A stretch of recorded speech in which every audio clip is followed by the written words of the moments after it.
My name is Carrie Pederson. I've lived in Taiwan on and off for about 25 years, and in that time founded 3 companies.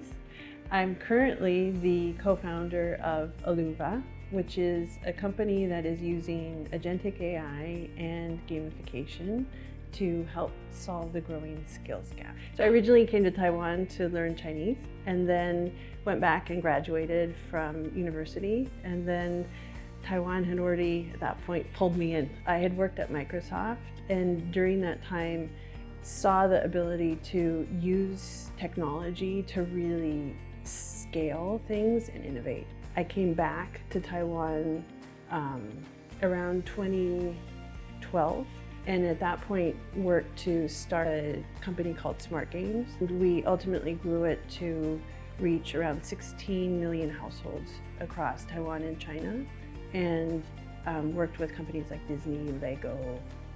Taiwan has an amazing ecosystem. You can be quite agile here. In particular, like the cost to set up and start to build out a team is lower than some of the other places, like say Silicon Valley. For us, Taiwan is the right place to be, especially as generative AI and the technology really evolves. I think increasingly having close cooperation with hardware manufacturers and the chip industry becomes really valuable.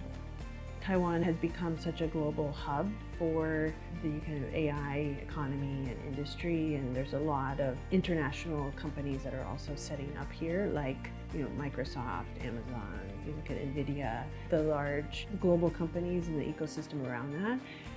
We're really benefiting from that as well. So we're a part of the Microsoft Founders program, as well as the NVIDIA Inception program. That actually allows us to be able to develop and take more risks. And so for a while I was living either in Seattle or in Beijing. I wasn't based in Taipei.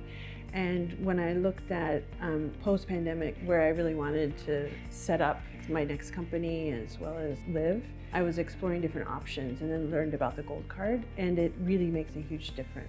In the past, I had lived and worked here, and there wasn't necessarily an assurance that I would be able to stay year to year. So having the Gold Card has made a huge difference in terms of just peace of mind as well as security. I think foreign founders should consider Taiwan for some of the same reasons that I did. The quality of the talent, as well as the overall ecosystem and the support. There is a lot of support, especially if companies or founders are looking to grow their business in Asia. The second reason would also be Taiwan is just a great place to live. So from the people to the food to the overall environment, I think one of the best places in the world to be.